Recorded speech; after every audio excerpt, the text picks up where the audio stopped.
دوستو اس ویڈیو میں آپ کو نبی پاک صلی اللہ علیہ وسلم اور حضرت حتیجہ کی محبت کا قصہ سناؤں گی. پلیز اس کو ضرور سنیے گا.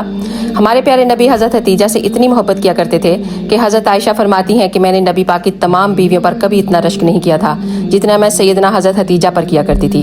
حالانکہ میں نے انہیں کبھی دیکھا نہیں تھا، لیکن نبی پاک ان کی وفات کے بعد بھی ان سے اتنی محبت کیا کرتے تھے کہ جب بھی کبھی کوئی جانور قربان کرتے تو حضرت حتیجہ کی سہیلیوں کے گھر گوشت بطور گفٹ بھیجا کرتے تھے. تو میں کہتی یا رسول اللہ، آپ حضرت حتیجہ سے اتنی محبت کیوں کرتے ہیں؟ حضرت حتیجہ جیسا اور کوئی نہیں. تو آپ نے ارشاد فرمایا کہ ہاں عائشہ، حتیجہ جیسا کوئی نہیں، کیونکہ اس نے میرا اس وقت ساتھ دیا تھا جب میرے ساتھ کوئی نہیں تھا. اس نے میرے مشکل وقت میں مجھے کبھی اکیلا نہیں چھوڑا.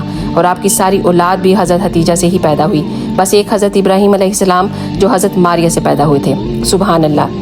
اگر آپ نبی پاک صلی اللہ علیہ وسلم اور ان کی آل سے محبت کرتے ہیں تو ایک دفعہ اس ویڈیو کو لازمی شیئر کیجیے گا. جزاک اللہ خیر.